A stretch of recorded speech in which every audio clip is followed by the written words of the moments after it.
For the fourth resistance exercises, we're going to be doing rows, and the goal here is to strengthen their back muscles for whatever they need, any kind of pulling motion. You use your back all the time, so it'll be good.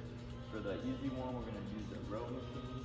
For this, you want to make sure that they have their scapulas pulled back and their chest out, and then ideally it would be a row machine, so they would just be pulling it back and it'd be really safe because it's a machine. You just want to make sure everything's going good, just be on their hip the whole time. And then you just want to do, all these are 3 sets of 8 to 12 reps. So, and then the second one is landmine rows. So you would bend over, get just like this actually. You grab the bar or whatever it is, lift up. Yup, looks good, just like that. And then for the last one, we're gonna do a bent over one-handed rows, the most difficult one, obviously. Yep, you lean over, you kind of maintain the same safety cues, have their shoulder blades back, just follow along, because that's going to be free weights. So, and then ideally you would be on a bench and they would have their body on it and they'd be doing it, so it'd be more safe. But yeah, that's the fourth one. For our fifth exercise, we're not going to have any variations on this one. It's just going to be a hamstring curl. Ideally you would be in a machine, and then you would start with your legs would be up here, and then you'd be trying to pull the weight down. Yeah, just like that. And just watch along. Since they're in a machine, they'll be locked in and safe. Just make sure it all fits right and they feel good. And then they'll just be doing that for 4 sets of 8 to 12. The reason for this one is to try and maintain a 1-to-1 quad to hamstring balance so they don't injure their knees. That's where you see a lot of ACL tears and stuff like that.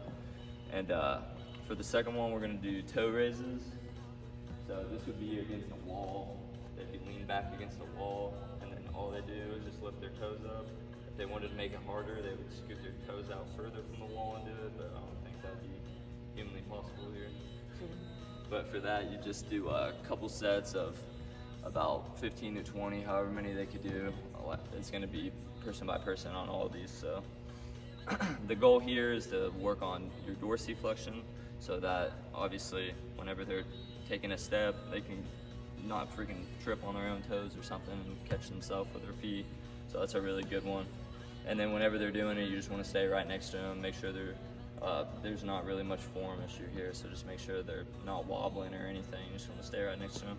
And then the last one, you would get a couple of bands, because those are the safest. You would grab, they would go below your feet right here, and you would just grab them and start swinging. And then you would go forward on maybe the next set or halfway through the first. And then yeah, with these being bands, you just want to make sure they don't go any further than right there, parallel, no knee, and just get dangerous after that. And the goal here is obviously anytime an older person is trying to use their deltoids, like raising something, they would be able to have the strength for that. So, and that's it for the resistance training exercises.